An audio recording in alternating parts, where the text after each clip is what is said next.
Hey there, everyone. That sexy nerd is back again. Crimean wartime, everybody. And man, I'm so happy to be here. Finally, looks like we're picking up a little bit. I guess we were just going ironing out the details and everything. There's still not much. I guess this was the phony war period. Huh? Eh? Uh, so we're getting into the real meat and potatoes of everything. I want to see how everything is played out, and I want to see how they explain it, because again, I know the basics of the Crimean War. I know Russia gets its ass kicked, but I don't know too much about the inner details and how it was fought and everything. So here's where I learned my lesson. So please smash that like button if you want to see more sexy and nerdy content, and subscribe if you think I deserve it. Crimea, September 14th, Yeah, there we go. 1854. A Russian officer looks out on a sea of masts. 400 British and French ships crowd the bay, reminding him of the Moscow skyline choked with cathedral spires. At night, they glittered like a city on the waves. And a city it is, at least in population. For swarming ashore from the ships are 57,000 British, French, and Ottoman troops, all headed for the port of Sevastopol. But when the Russian scouts report back, their commander, Prince Menshikov, isn't concerned. While the Russians may have 20,000 fewer men, they've fortified the heights above the river, positioning 100 cannons toward the landing allies. He's made an uphill killing ground to welcome them, and one he believes can hold for 3 weeks. Soon, this obscure river will be famous worldwide. Its name transmitted over telegraph wires and spoken with awe in a dozen languages. The Battle of the Alma. Oh, the Alma. Okay. The Alma River. Thanks. Things looked impressive for helping to keep us history-loving beans caffeinated. Though the Allied landings looked impressive from a distance, most soldiers on the beach could see they were a disorganized mess.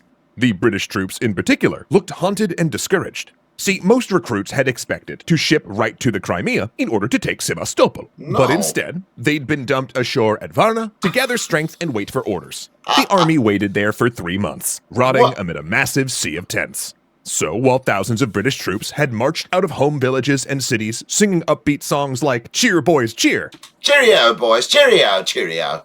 they weren't singing much anymore. Actually, the final line of that ballad, "Farewell England, farewell forevermore," had now taken on a more ghoulish undertone. Cholera, camp fevers, and diarrhea swept through the ranks, infecting nearly every soldier. And men who died were buried in shallow graves, their stiffening hands emerging from the dirt after a hard rain, like a garden of fingers beckoning their comrades to join them. Disease killed 10,000 men before they even loaded their rifles. I remember this. I remember that most of that honestly, disease killed more men than actual combat did. And it was around this point that the British started to notice something. Their commanders didn't seem, what's the word? Oh, yeah, good at this. The British army hadn't fought against a modernized opponent since Waterloo, and since officers could purchase promotions, rank often reflected wealth and status rather than ability. Lord Cardigan, commander of the British Light Brigade, because that worked really well for the French, didn't it? was a classic specimen. Having bought his way up to Major General, he refused to live in camp, instead sleeping aboard his private yacht, as all great military men do. So the result was a class of military officers who were more gentlemen than professionals. Plus, no one knew where anything was in the British camp at Varna. Logistics were snarled, and medical care, when it existed at all, was incredibly basic. The commissariat, tasked with providing supplies and pay, was part of the Treasury Department and was more focused on its budget rather than the troops. The overall British commander, Lord Raglan, moved around so much that no one ever knew where to find him. Now, Raglan had been a hero of the Napoleonic Wars and lost an arm at Waterloo, but was also old and set in his ways. In fact, he was known for pointing at the Russian lines and falling into old habits, referring to the enemy as the French. Ironically, British troops soon realized that their French allies were better organized and led. Having imbibed many lessons from the Revolution, French officers were professionally promoted due to ability, and they had a tight hand on logistics, transport, and military medicine. Many French, particularly the famous Zouaves, Frenchmen recruited from Algeria, also had campaign experience. Their general, Saint Arnaud, was a ruthless officer, known for commanding the Foreign Legion in Algeria, where he became infamous for his massacres. Didn't save you guys from the Prussians, did it, though? Once killing 500 Arab tribesmen by sealing them in a cave. He was, however, at this point deeply ill with stomach cancer. Oh, well. But regardless of what flag they fought under, Karma. or what experience they had, every soldier had been waiting for the day of battle. A moment that would make all of their weeks of disease and suffering worthwhile, and cover them in glory. Yet when that day arrived, it was a mess. September 20th, 1854, River Alma. Nothing, it seems, is going like it's supposed to. The plan was for the British to make a frontal attack at first light, while the French Zouaves scaled the bluffs to take the higher ground behind the Russian artillery. No. But the British weren't ready on time, and for hours, the infuriated French had to delay. Finally, the British infantry line advances up the heights and across the river. At first, the cannonballs are coming from far enough that the troops can just step aside as they bounce through the ranks, but the closer they get, the more the artillery rips into them. Then suddenly, a village along their march detonates. Holy crap. Russian engineers had stuffed it with straw and gunpowder, and now the British line breaks into two parts, losing cohesion. Wow. Yet things are not going well for Prince Menshikov either. He'd been so sure of victory, again that he could hold these heights for 3 weeks, that he'd actually invited the best families of Sevastopol to picnic and watch the battle. But he hadn't counted on the new mini rifles the British have adopted, giving them a range and accuracy advantage over the Russians' smoothbore muskets. Okay. His gunners are hurting the British, but they're also dying as they do so and are nearly overrun. Civilian onlookers then abandon their picnic blankets and flee the battlefield in fine coaches. Oh boy, okay, to lose his artillery pieces would be a disgrace. As well as tactically unsound. They will be needed at Sevastopol, so he orders his cannons dragged away from their positions and tells the infantry to take their place. The advancing Russian infantry crashes into the British, cresting the slope, sending the mauled units into a backwards retreat that runs into and disorders the units coming up from behind to reinforce them. Men are dying, screaming, as an abandoned parasol rolls across the battlefield in a breeze.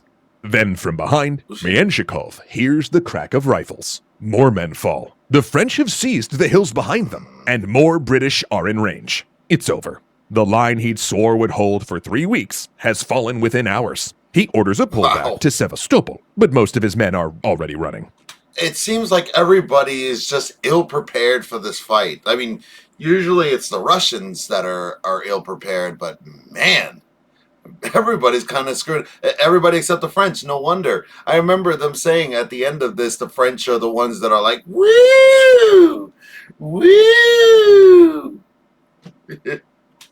Through a spyglass, Lord Raglan sees his Russian enemies Sorry. begin to retreat. Yeah, he's actually behind them, having made the bizarre decision to ride past British lines into Russian ones to better observe the fighting. Had they pursued, Menshikov's army might have been destroyed and Sevastopol taken within days. But ironically, Raglan's insistence on speed had actually slowed the army down. They had no carts to ferry wounded back to the landing site, or cavalry to pursue. And the Allies had taken over 4,000 casualties and really Wow. needed to recover. Meanwhile, scouts one reported day, back geez. that Sevastopol was essentially open for the taking. The whole point of this expedition, the destruction of Russia's naval base on the Black Sea, could be achieved in one fell swoop. But Raglan, along with his commanders, had a better idea. If there was to be a siege, it should be a traditional one, with heavy guns and a staging ground close by. Yeah. They would march around Sevastopol and take the port of Balaclava. Then, when they had sufficient artillery and supplies, they'd besiege it from the south.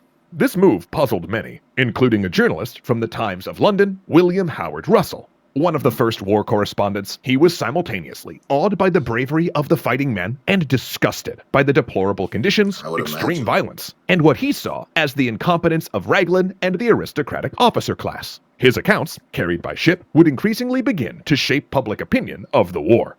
Spoiled rich boys usually don't make good commanders.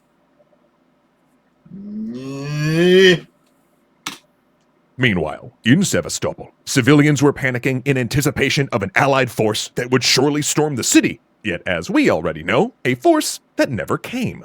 Instead, Prince Menshikov arrived with the remnants of his army to meet with the leaders of the Black Sea Fleet. All depended on Sevastopol now, and the admirals had a brilliant, if unpalatable plan. They took Russia's proud Black Sea Fleet, the victors of Sinop, and sunk it. They strategically scuttled the vessels around Sevastopol to create a blocking reef of shipwrecks to prevent naval attack. That's The crews stupid. and all guns, however, would come ashore and form the core of the city's garrison in the upcoming siege. Menshikov would keep his army in the field, securing the supply lines to transport food and reinforcements into the city, while also looking for an opportunity to strike. And among those reinforcements would be the aristocrat artilleryman Leo Tolstoy, whose dispatches home would define Russian views of the conflict as much as Russell's journalism shaped the British. And after Alma, that's where things stood. The Allies establishing a base at their new port, waiting for heavy guns, giving the Russian Navy weeks to fortify Sevastopol against attack. But things would not be stagnant for long. For 1 month after Alma, Menshikov finally marched for the Allies' new port in a battle that would become renowned for brave stands and suicidal charges. The Battle of Balaclava and the Charge of the Light Brigade. I love this.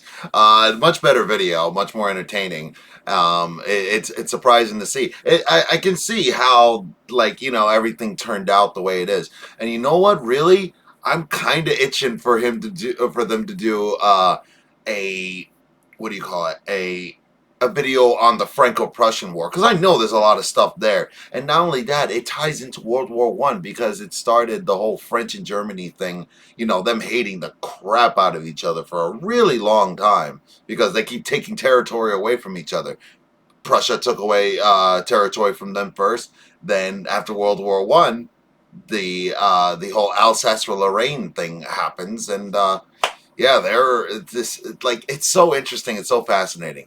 But yeah, tell me what you thought of the episode. And remember, please smash that like button if you want to see more sexy and nerdy content, and subscribe if you think I deserve it.